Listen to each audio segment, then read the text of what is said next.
प्यारे विद्यार्थियों, मैं Suresh Chandra Gupta, assistant professor, government college Karauli. आज हम ब्रिटिश संसद के अंतर्गत लॉर्ड सभा के कार्य एवं शक्तियों का अध्ययन करेंगे। लॉर्ड सभा के कार्य तथा शक्तियाँ। लॉर्ड सभा की शक्तियाँ सदैव ही परिवर्तित होती रही हैं। 18वीं सदी के अंत तक लॉर्ड सभा को लोकसभा की अपेक्षा अधिक शक्तियाँ प्राप्त थी, किंतु उसकी शक्तियाँ लोक सदन के बराबर हुई और 1911 तथा 1949 के संसदीय अधिनियम पारित होने के बाद लॉर्ड सभा लोक सदन की तुलना में बहुत अधिक शक्तिहीन हो गई है। शक्ति की दृष्टि से वर्तमान लॉर्ड सभा को 1911 के पूर्व की लॉर्ड सभा की छाया मात्र ही कहा जा सकता है। इस बारे में ऑक तथा जिन्स ने भी कहा है, आज लॉर्ड सभा दूसरा सदन ही नहीं वरन दूसरे दर्जे का सदन हो गया है।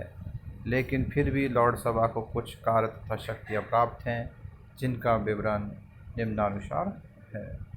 नंबर 1, सबसे जो पहली शक्ति है वो लॉर्ड सभा की है विधायी शक्तियाँ। विधायी शक्तियों के अंतर्गत लॉर्ड सभा वित्त विधेयक के अतिरिक्त अन्य सभी विधेयकों को संसद के किसी भी सदन में प्रस्तावित किया जा सकता है। अनेक अवसरों पर अवित्तीय विधेयक लॉर्ड सभा में पहले प्रस्तावित भी किए गए हैं और इस लॉर्ड सभा ने उन पर बहुत अधिक उपयोगी कार्य भी किया है। लोक सदन में पारित होने के बाद भेजे गए विधेयकों पर भी लॉर्ड सभा पूर्ण रूपेण विचार करती है और इसमें वह अनेक ऐसे संशोधन करती है जिन्हें लोक सदन औचित्य के कारण स्वीकार कर लेती है, किंतु विधेयकों के संबंध में जो भी अंतिम निर्णय लेना होता है वह लोक सदन को ही प्राप्त है। इस मामले में लॉर्ड सभा की दूसरी शक्ति आती है वो है वित्तीय शक्तियाँ। वित्तीय क्षेत्र में लॉर्ड सभा की स्थिति लोक सदन की तुलना में बहुत निर्बल है। वित्तीय विधेयक न तो पहले लॉर्ड सभा में प्रस्तावित किए जा सकते हैं और न ही लॉर्ड सभा विचार करने की प्रक्रिया में उन्हें अनिश्चित काल तक रोके रख सकती है।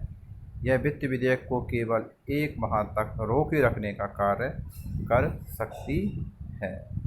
इसके बाद लॉर्ड सभा की अन्य शक्तियों में आता है कार्यपालिका से संबंधित शक्तियाँ। लोक सदन की भांति ही लॉर्ड सभा को भी अधिकार प्राप्त है कि वह मंत्रिमंडल के सदस्यों से प्रश्न पूछकर प्रशासनिक विषयों के संबंध में सूचनाएं प्राप्त कर सके। वह शासन की नीतियों तथा कार्यों पर खुला वाद विवाद तथा आलोचना भी कर सकती है। इसके अतिरिक्त लॉर्ड सभा विभिन्न प्रशासनिक विभागों द्वारा किए गए प्रदत्त व्यवस्थापन की जांच कर सकती है। इसके बाद एक अन्य कार्य भी लॉर्ड सभा का आता है वो है न्यायिक शक्तियाँ। लॉर्ड सभा को न केवल व्यवस्थापन वरन न्याय के क्षेत्र में भी कुछ शक्तियाँ प्राप्त हैं। इसके द्वारा ग्रेट ब्रिटेन और उत्तरी आयरलैंड के लिए अपील के उच्चतम न्यायालय के रूप में कार्य किया जाता है।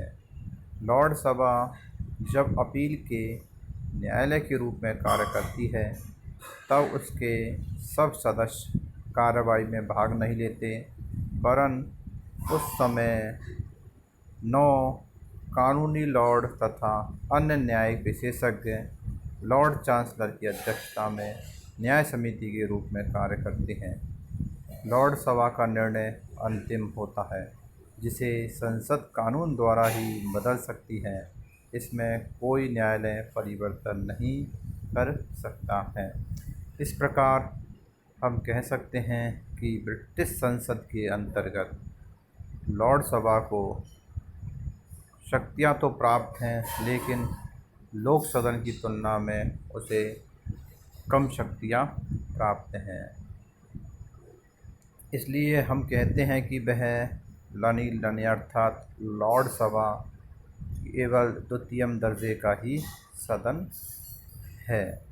शक्तियों के आधार पर हो सकता है कि उसे वित्त के क्षेत्र में एक माह तक रोके रखने का कार्य करती है, लेकिन न्याय के क्षेत्र में उसे कुछ हद तक शक्तियाँ प्राप्त हैं।